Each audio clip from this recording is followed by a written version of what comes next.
बाद पीएम मोदी के 2 राज्यों के दौरे किए, जिससे कुल 30 सीट पर जीत का एजेंडा सेट होगा। बड़ी जानकारी है कि पीएम मोदी की आज 2 रैलियां होने वाली हैं। उत्तराखंड के ऋषिकेश में पीएम की एक जनसभा होगी।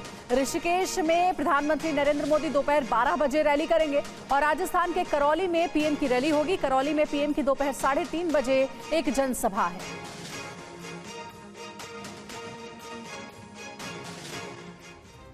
तो पीएम की पहली रैली ऋषिकेश के आईडीपीएल मैदान में सुबह 11:30 बजे होगी। हरिद्वार, टिहरी और गढ़वाल लोकसभा के 23 विधानसभा क्षेत्रों से 1 लाख से ज्यादा लोग और कार्यकर्ताओं के पहुंचने का अनुमान है। तो वहीं दूसरी रैली राजस्थान के करौली में होगी। कैला देवी मार्ग पर मौजूद सिद्धार्थ सिटी में रैली होगी। पीएम के साथ सीएम भजनलाल शर्मा समेत कई बीजेपी के नेता भी इस दौरान मौजूद रहेंगे। बिल्कुल। और आपको बता दें कि प्रधानमंत्री का जो ये कार्यक्रम है, वैसे तो पीएम जिन 2 राज्यों के दौरे पर जा रहे हैं उनमें कुल 30 सीटें हैं, लेकिन विशेष तौर पर पीएम के इस दौरे का सीधा असर राज्यों की कुल मिलाकर, इन 2 राज्यों की कुल मिलाकर 15 सीटों पर होगा। पहली रैली ऋषिकेश में होगी जिसका असर 3 सीट पर होगा और साथ ही करौली की रैली से 12 सीटों पर असर होगा।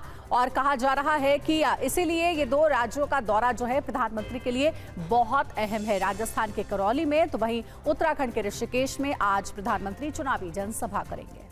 अगली बड़ी खबर, प्रधानमंत्री मोदी का न्यूज वीक को इंटरव्यू। आम चुनाव, भारत की आर्थिक प्रगति पर प्रधानमंत्री ने अपना मंतव्य रखा। भारत में लोकतंत्र से लेकर चीन तक सभी मुद्दों पर पीएम ने बात की और पीएम ने कहा कि संविधान में ही नहीं, भारत के जीन में भी लोकतंत्र है। एलएसी पर चल रहे बुरे हालात को तुरंत खत्म करना होगा, प्रधानमंत्री ने अपने इंटरव्यू में कहा।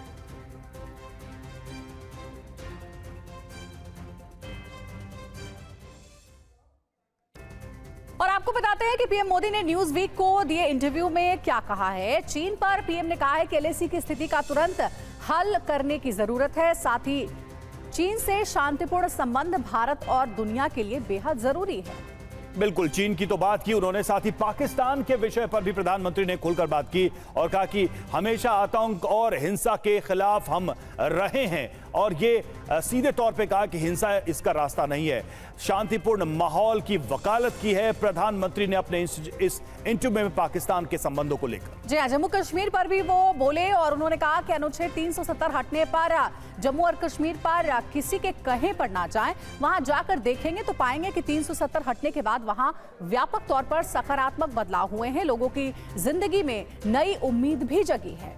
बिल्कुल। और देखिए, वहीं दूसरी तरफ चुनाव को लेकर, लोकसभा चुनाव पर पीएम मोदी ने कहा कि अब तक लोगों का सरकार के वादों पर भरोसा नहीं था, लेकिन हमारी सरकार का वादे पूरे करने का ट्रैक रिकॉर्ड बहुत शानदार है। यही वजह है कि दूसरे कार्यकाल के बाद भी लोगों का भरोसा बढ़ा है। तो लोकतंत्र पर पीएम ने न्यूज वीक को इंटरव्यू में कहा है कि भारत लोकतंत्र की जननी है और भारत के जीन में ही लोकतंत्र है। वोटर्स की बढ़ती भागीदारी लोकतंत्र में आस्था का प्रमाण पत्र है।